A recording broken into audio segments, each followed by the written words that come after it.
one person who touched my life most was a 4-year-old named Victor. He's been abused so much his whole life that when we got there, the only words he spoke were swear words because those were the only things that his parents ever said to him. And the only way that he ever responded to people was in violence because that's the only way that he was ever treated.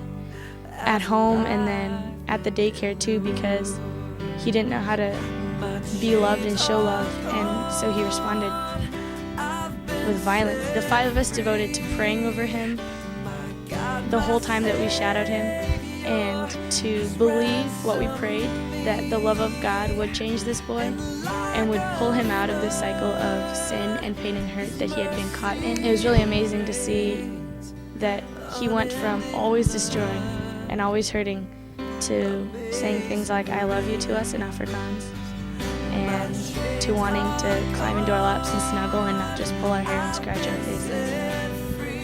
And it's just a reminder of how much God's love can change lives. And I think that's what missions is all about. The first step that I really think about missions is obedience and having your hand open to wherever God may take you. And once you're there, there is endless possibilities of where He could take you.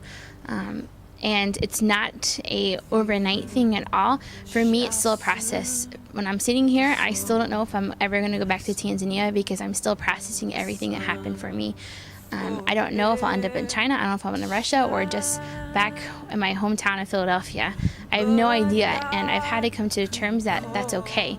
I used to think that I had to decide whether I'm going to be a missionary in a certain place right away in the next 24 hours and have all my life planned out the next day, but it's not like that at all. It's a life-moving thing, but the important thing about the foundation of that processing is your obedience. We must obey His commands and obey to go to the ends of the earth if that's what He calls us to do. But we have to obey first and then allow God to work in our own lives.